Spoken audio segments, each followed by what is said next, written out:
Bonjour. Nous recevons aujourd'hui dans le cadre de notre émission Les grandes questions d'actualité, Monsieur le ministre garde des Sceaux, ministre de la Justice, des droits de l'homme et des libertés publiques, Monsieur Ninemba Mamadou Coulibaly. Bonjour Monsieur le ministre. Bonjour Monsieur. Comment se porte la justice ivoirienne? Eh bien, la justice ivoirienne se porte bien, selon nous, parce que au regard de l'histoire récente de notre pays, beaucoup a été fait, tant dans le sens des acteurs de la justice, des infrastructures, que des textes qui régissent cette justice-là. À ce stade, nous pouvons considérer que les progrès sont tangibles, notables, et donc, pour répondre à votre question, la justice se porte autant qu'elle peut l'être dans les circonstances qui sont les nôtres. Monsieur le ministre, la Chambre de l'appel de la CPI a rejeté le mardi la demande des faits suspensifs de l'appel de la Côte d'Ivoire dans l'affaire Simone Gbagbo, alors que les procès en assises sont en cours en Côte d'Ivoire. Quel commentaire vous faites sur ça? Bien, les procès en assises en Côte d'Ivoire ne sont pas relatifs aux infractions pour lesquelles la CPI formule l'intention d'avoir Simone Gbagbo en procès à la CPI. Mais dans notre pays, par rapport aux préoccupations de la CPI, l'instruction est en cours en Côte d'Ivoire. Le gouvernement ivoirien a exprimé son souhait, donc, son intention de juger Simone Gbagbo en Côte d'Ivoire pour les faits donc portant sur les crimes de sang, ceux pour lesquels la Cour pénale internationale est compétente. Aujourd'hui, une décision a été rendue. À l'évidence, le gouvernement ivoirien exercera les recours qui lui sont reconnus dans de telles circonstances. En tout état de cause, nous aviserons dans les meilleurs délais quant à la position définitive du gouvernement ivoirien. Justement, Monsieur le ministre, j'ai envie de vous demander pourquoi la Côte d'Ivoire veut-elle coûte que coûte juger Simone Gbagbo alors que la CPI réclame son extradition? C'est la CPI qui veut plutôt coûte que coûte juger Simone Gbagbo, c'est pas la Côte d'Ivoire. Simone Gbagbo, c'est une Ivoirienne. Les faits qui lui sont reprochés se sont produits en Côte d'Ivoire. La justice ivoirienne est opérationnelle. Il n'y a donc pas de raison qu'une juridiction de substitution veuille délaisser la juridiction initialement compétente en telle manière. C'est une Ivoirienne, des faits commis en Côte d'Ivoire. L'idéal, c'est que le procès ait lieu en Côte d'Ivoire pour que les Ivoiriens qui sont au premier chef concernés par les conséquences des faits qui lui sont reprochés puissent eux-mêmes prendre part à ce procès, puissent eux-mêmes assister à ce procès. Donc, pour nous, c'est plutôt l'inverse que la question que vous nous avez posée. Mais il y a eu la question, il y a eu l'extradition, par exemple, de Laurent Gbagbo, de Blé Goudé, alors que la justice ivoirienne pouvait régler ces questions-là. Dans le temps, si nous nous situons dans le temps, au moment où Laurent Gbagbo faisait l'objet d'une extradition, vous savez, c'était en novembre 2011, nous sortions, et nous étions même encore en pleine agression contre la sûreté de l'État, ça et là, à travers le pays. Nous avons estimé que cela comportait pour la sécurité déjà de Laurent Gbagbo, c'était plus compliqué, vu que nous sortions avec un État totalement démembré. Nous n'avions donc pas les moyens de la sécurisation effective de sa personne physique, mais également nous n'avions pas le processus judiciaire outillé pour enclencher un procès d'une telle hauteur, d'une telle nature. C'était en novembre 2011, souvenons-nous-en. Ensuite, dans le cas donc, de Blé Goudé, la justice ivoirienne a été confrontée à l'antériorité de l'action de la Cour pénale, de la demande de la Cour pénale concernant la possibilité de juger Blé Goudé. Nous l'avons concédé. Au moment donc où la Cour exprimait son souhait de vouloir juger Simone Gbagbo, nous avions déjà notre justice en état de fonctionnement. Nous avions déjà commencé les procédures concernant Simone Gbagbo. Si vous vous souvenez, la décision qui a été rendue et qui avait fait l'objet de notre appel dans le cas de l'irrecevabilité, c'est que la Cour pénale indiquait dans sa décision qu'elle ne constatait pas cette évolution effective de la procédure. Ça veut dire que elle-même reconnaît que quelque chose est fait, elle dit seulement que ce qui est fait ne lui paraît pas suffisant. C'est une appréciation que nous respectons, mais qui ne nous convainc pas davantage. Parlant des procès en assises, n'avez-vous pas l'impression, M. le ministre, qu'il y a un peu un deux poids, deux mesures, alors que, enfin, quand on sait que les mises en cause sont que des probabos? Non, il n'y a pas deux poids, deux mesures. Il faut que les téléspectateurs de Events News comprennent qu'il s'agit non pas de personnes, mais de faits, d'abord, qui font l'objet des jugements. Les faits ici qui sont jugés, ce sont les faits d'atteinte à la sûreté de l'État. C'est l'infraction principale de ce procès en assises. Vous conviendrez avec moi que s'agissant d'une telle infraction, dans les circonstances de la Côte d'Ivoire, on ne peut retrouver les présumés auteurs ou les accusés de ces faits que dans un cas précis, celui qui conteste la régularité ou les résultats de l'élection. Et donc il va sans dire que si vous vous en référez à la genèse des actions qui conduisent à ce procès, c'est forcément du côté de Laurent Gbagbo qu'il faut trouver ceux qui ont refusé de reconnaître l'autorité d'Alassane Ouattara. Il serait fort surprenant que pour ces faits-là, que l'on puisse trouver des dits partisans d'Alassane Ouattara. Ce serait incongru. Mais pour ce qui devrait plutôt préoccuper les journalistes et tous ceux qui sont soucieux de savoir ce qui se passe en Côte d'Ivoire, c'est quand il va s'agir des faits de violation des droits de l'homme, des faits de crimes de sang en procès, en ce moment-là, l'on considère que lors de leur commission, ces faits-là ont pu concerner, comme le rapport de la Commission nationale d'enquête a indiqué.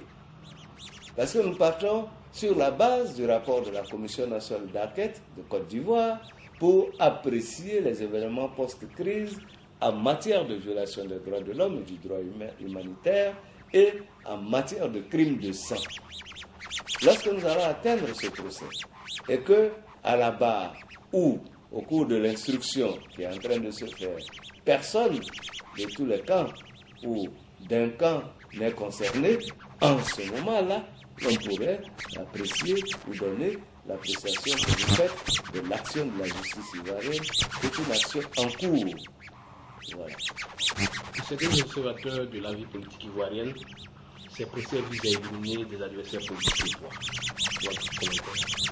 Le président de la République n'a pas besoin de la justice pour, à mon avis, se faire réélire en Côte d'Ivoire. Ce qu'il a besoin, c'est ce qu'il fait. Ce sont des actes concrets dans le sens de l'amélioration du cadre de vie des Ivoiriens, dans le sens des réalisations tangibles.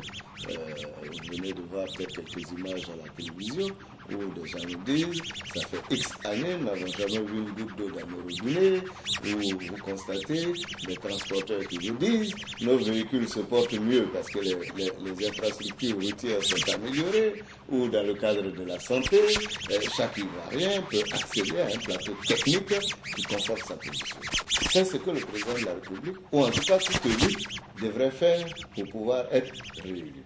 À notre sens, le président le fait et le fait très bien. Alors, d'où vient que l'on pense qu'il soit nécessaire, en l'état actuel, et si nous prenons l'historique de la situation de Côte d'Ivoire, les Ivoiriens ont l'avantage d'avoir vu tous les systèmes politiques en place, travailler. Le PDCI a dirigé le pays. Ceux qui sont aujourd'hui dits dans l'opposition, ils ont eu leur temps de gouvernance. Aujourd'hui, le RHDP, à travers donc cette alliance-là, le RDS dans son alliance, travaille. Bon, les Ivoiriens sont en mesure, me semble-t-il, de faire les différentes photos et de regarder ce qui est le plus intéressant pour eux. C'est vrai, ils travaillent, c'est vrai, mais là, c'est un gouvernement, comme je dis, RHDP pour la présidence RDR et la primature au PDCI. Aujourd'hui, avec l'appel de Daoukro, on voit une réticence quand même de certains cadres du PDCI. Mais c'est l'expression de la démocratie. Il faut saluer cela, parce que nous ne sommes pas dans un état d'unanimité, de dynamisme politique absolu. Écoutez, ça aurait même été inquiétant qu'à l'occasion d'une telle position politique, qu'il n'y ait pas de sein divergent dans un parti politique. Même au sein du RDR, il y a certainement certains qui imaginent que cette alliance a pour vocation de réduire leur part du gâteau en cas de succès. Ceux-là, peut-être ne l'expriment pas de vive voix, mais le ressentent. Alors, permettons à ceux qui ressentent ce qui ressentent de l'exprimer, mais ça n'empêche pas le fait que, disons, que l'idée est belle et qu'elle mérite d'être appliquée, d'être expérimentée pour le bonheur des Ivoiriens.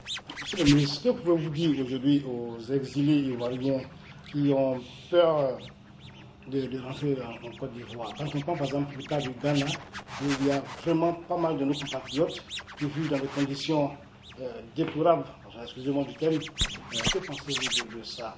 Et en même temps, leur père aussi se justifie peut-être par le fait que quand ils rentrent, on les met aussi en prison. Parce que beaucoup de gens disent, quand on parle de Assoua Adou par exemple, quand on parle de Lida Kwasi. Ah non. Ça c'est de l'amalgame, je ne peux pas l'autoriser, parce que si l'illustration de votre propos devait être exacte, c'est à l'aéroport que l'on appréhende Lida Kwasi quand il rentre, ou Assoua Adou. D'accord? Donc, Lida Kwasi n'a pas été appréhendé à l'aéroport. Il a été arrêté où il se trouvait pour venir répondre des faits de record devant la justice. Assoua Adou est rentré en Côte d'Ivoire. Il a mené des activités de manière libre, sans que personne ne l'inquiète. C'est lorsqu'il a changé de vision, d'ambition, qu'il s'est retrouvé confronté à la justice. Marcel Gossio est rentré, il est là, il fait tranquillement ses activités. Pas plus tard qu'hier, la cadette de l'ex-président de la République est rentrée, personne ne l'a appréhendé à l'aéroport. Voilà des illustrations de ce qu'il n'y a aucune inquiétude à craindre. Si la sœur de l'ex-chef de l'État peut entrer et séjourner librement en Côte d'Ivoire, d'où vient que les gens s'inquiètent? Sa propre mère est rentrée en Côte d'Ivoire. C'est le décès qui nous a séparés d'elle. Nous respectons sa mémoire, nous nous inclinons devant sa mémoire et nous présentons à l'occasion de condoléances à sa famille biologique et politique, si elle pouvait être la politique. Mais donc, en réalité, il n'y a aucun problème avec le retour d'exil. C'est le cœur meurtri que le chef de l'État et avec lui, nous autres qui sommes donc ses collaborateurs, nous constatons qu'il y a des étrangers, qu'il y a encore des Ivoiriens à l'étranger. Le chef de l'État lui-même a pris son bâton de pèlerin, a fait le tour des capitales pour demander aux uns aux autres de venir. Le dialogue n'a jamais été rompu. Et même, bien plus, l'action de la justice qui, aujourd'hui, a avancé considérablement dans certains dossiers et qui, pour cela, procède à des libertés provisoires chaque fois que la détention n'est plus nécessaire ou qui procède à des dégels, indique bien. Et même, il y a des comptes de personnes qui ne sont pas en Côte d'Ivoire qui ont été récemment dégelés. Qu'est-ce qui les retient à l'étranger? Très souvent, notre comportement d'aujourd'hui est tributaire de ce que nous avons pu faire hier. C'est ça qui peut susciter en un individu, en un Ivoirien, à l'étranger, la crainte de revenir son comportement d'hier. Le pardon collectif, nous le disons, est subordonné à l'expression de la vérité historique. La vérité historique, c'est l'œuvre du juge. Il faut que nous disions que ceux dont les parents n'existent plus peuvent se consoler de savoir qui est à l'origine du décès de leur parents. Quitte à pardonner ces personnes. Tout cela reste possible. Et cela ne se prendrait guère de la part des Ivoiriens, que nous avons toujours cohabité, nous avons toujours vécu dans une paix constatable à travers l'existence dans les cours communes, comme je l'ai dit, une paix évidente à travers les activités commerciales. Il y a des États où au marché, vous avez des zones spécifiques en fonction des religions, en fonction des zones d'appartenance. Et ça, ce sont des choses que nous ne voyons pas en Côte d'Ivoire. Donc les Ivoiriens même sont naturellement prédisposés à vivre ensemble et je pense, je souhaite, j'invite ceux qui sont encore hésitants à franchir le pas. S'ils n'ont rien fait d'extraordinaire. nous saurons comment gérer la situation.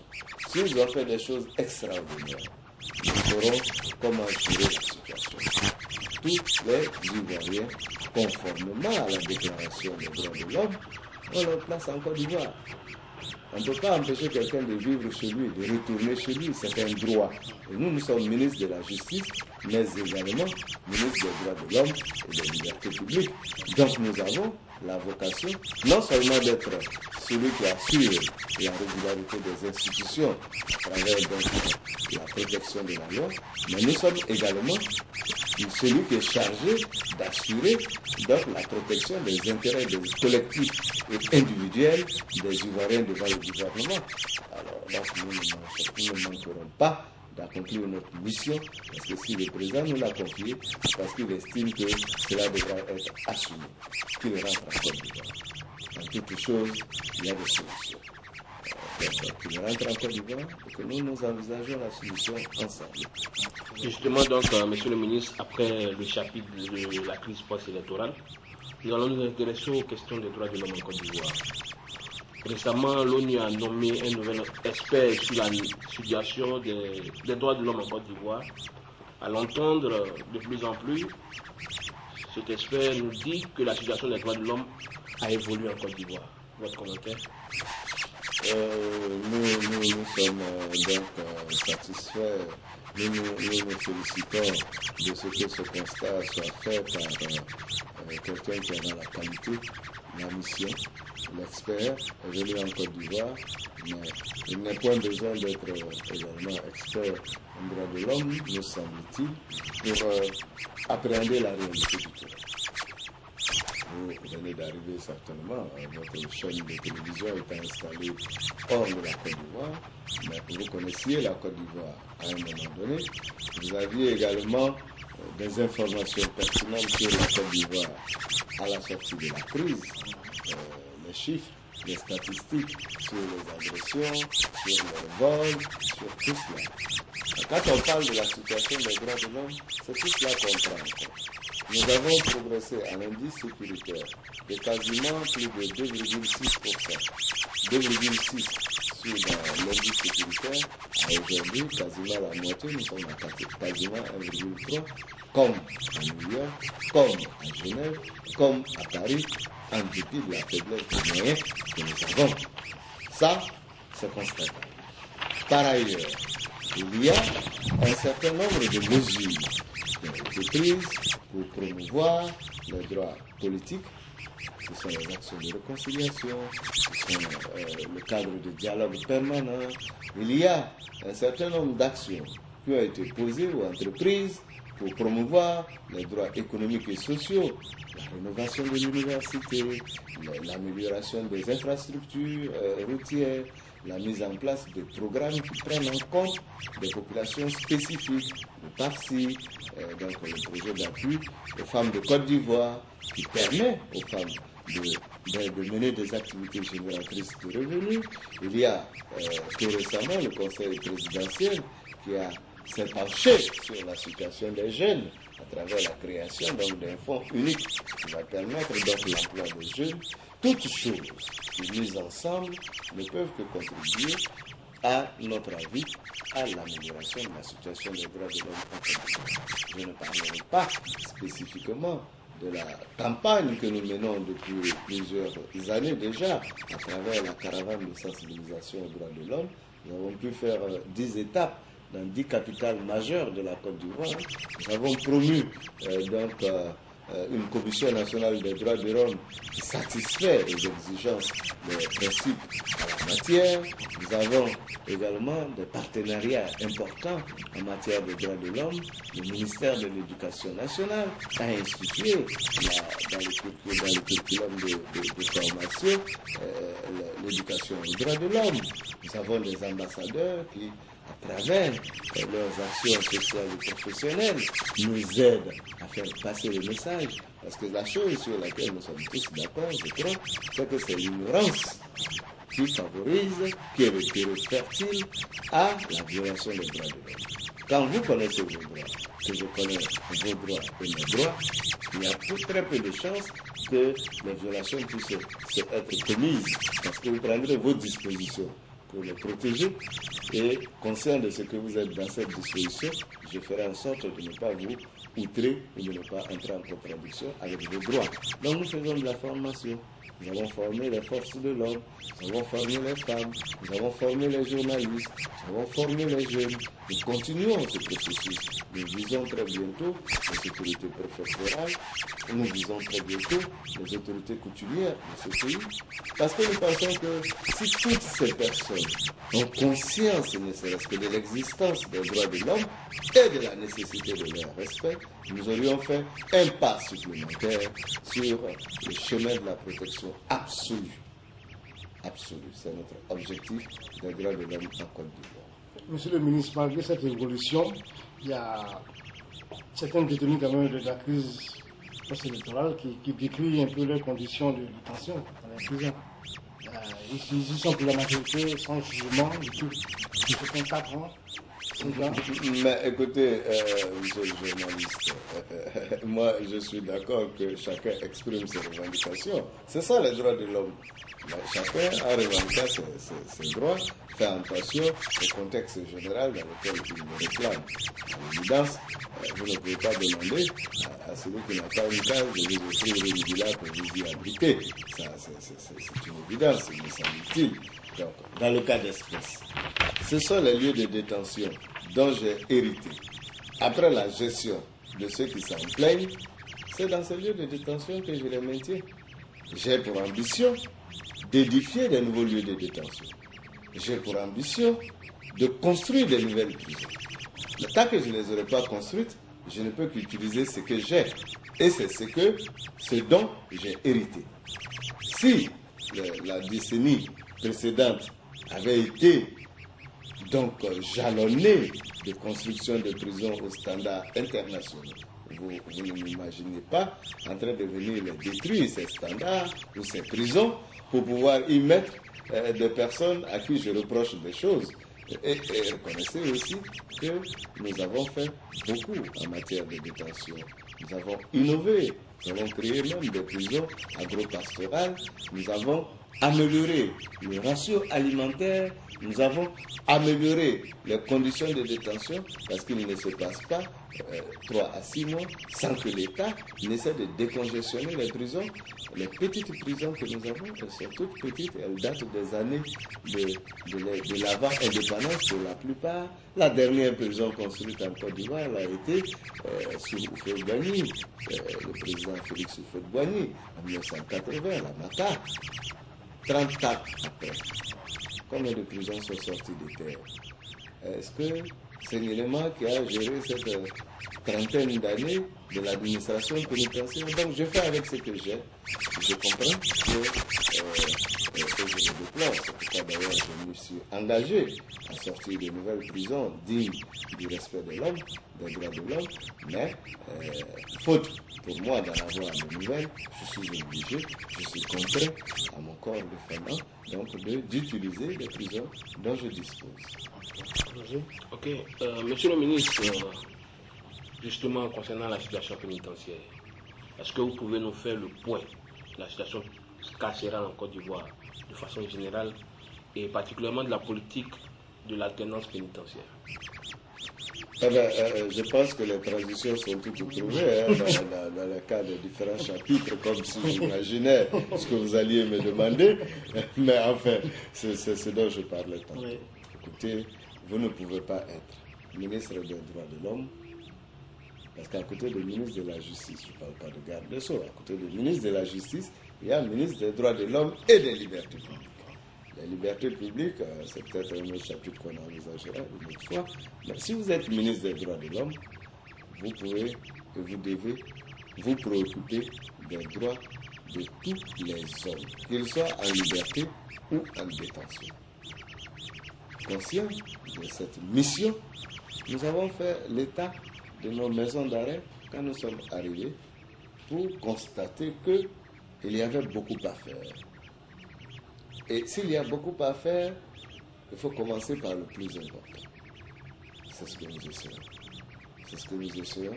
Le plus important, ce n'est pas forcément l'édification de nouveau, c'est au moins le redressement de ce qu'il y a. Nous avons commencé par cloisonner les prisons entre les hommes et les femmes, ce qui n'existait pas, entre les mineurs et les adultes, ce qui n'existait pas. Beaucoup de nos prisons sont quasiment des magasins de stockage de café cacao, excusez-moi l'expression. Vous avez juste quelque chose sans mirador, sans cours, mais ça ne reflète pas les droits de l'homme. Aujourd'hui, donc, nous essayons, dans la mesure du possible, d'innover à travers une politique qui va permettre donc de décentraliser l'administration pénitentiaire.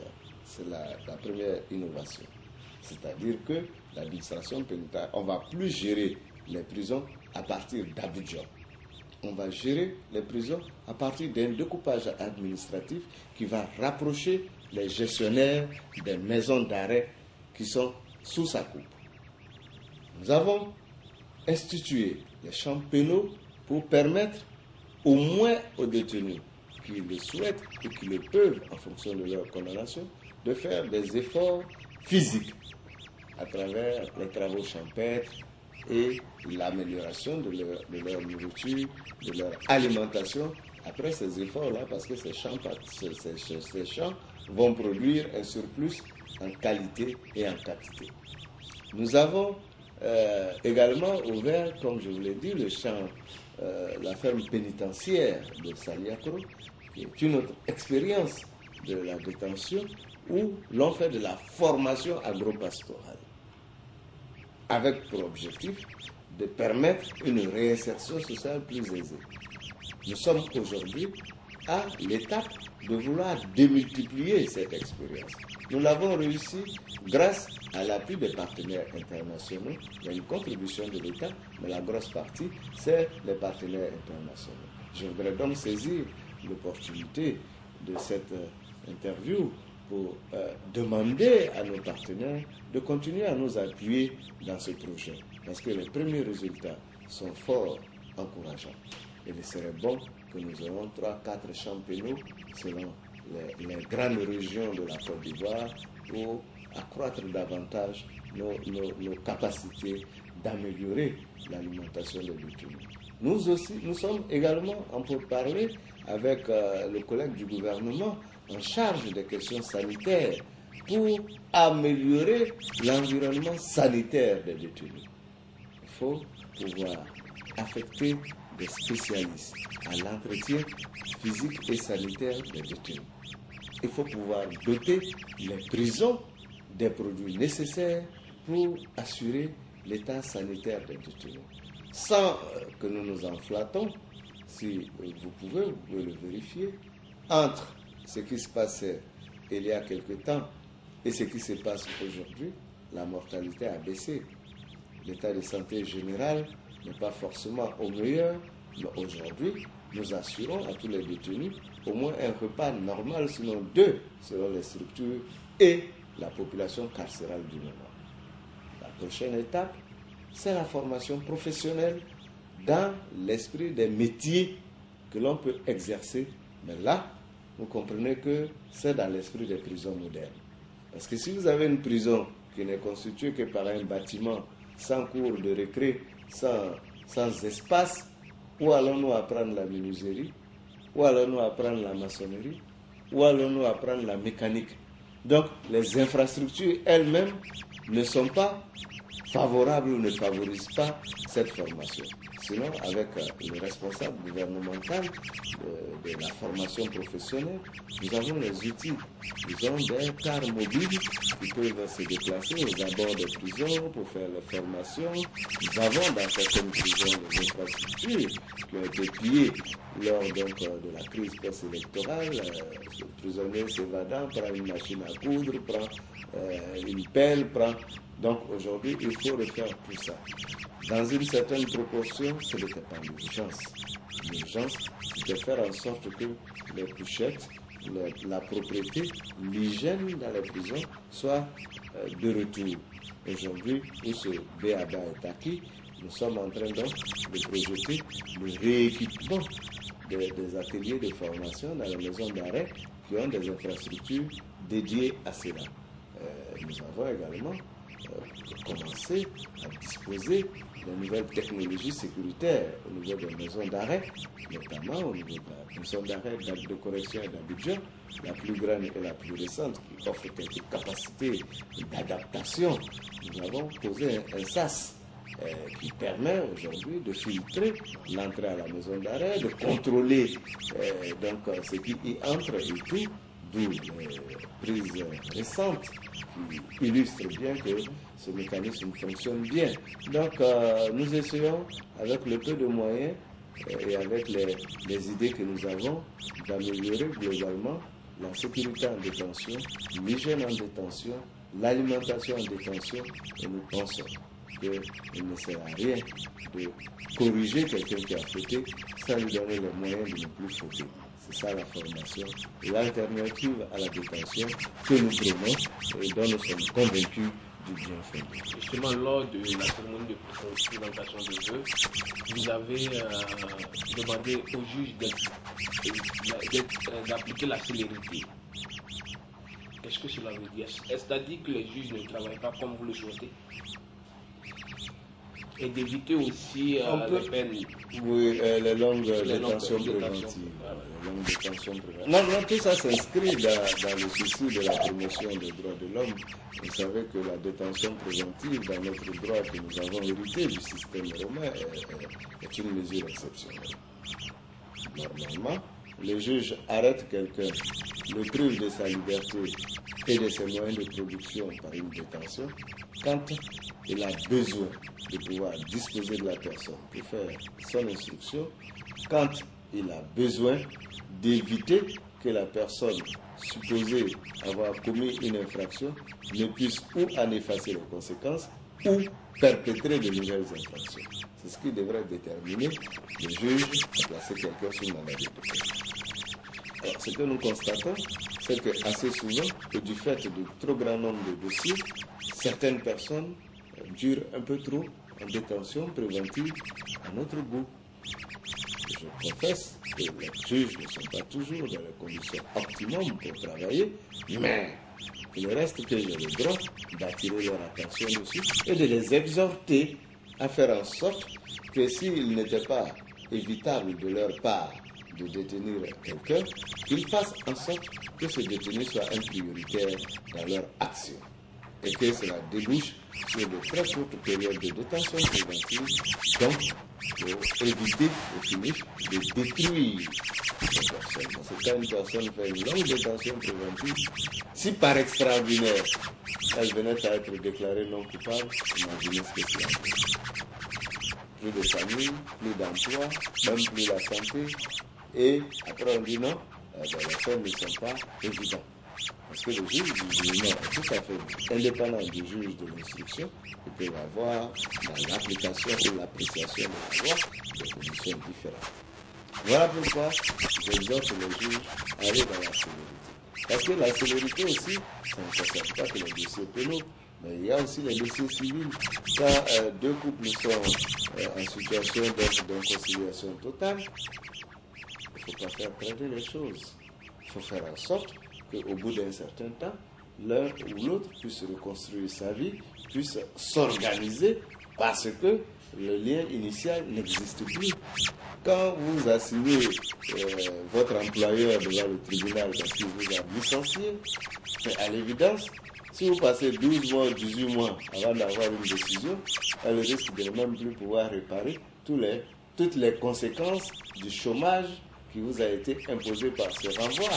L'idéal, c'est que dans les 2 mois qui suivent, soit on vous remet dans l'emploi parce qu'on vous dit que vous avez été mal renvoyé, ou on vous paye vos droits, ce qui vous permet de rebondir peut-être sur vos économies. Mais ça sert à quoi d'aller assigner une société ou une personne qui vous a causé un préjudice?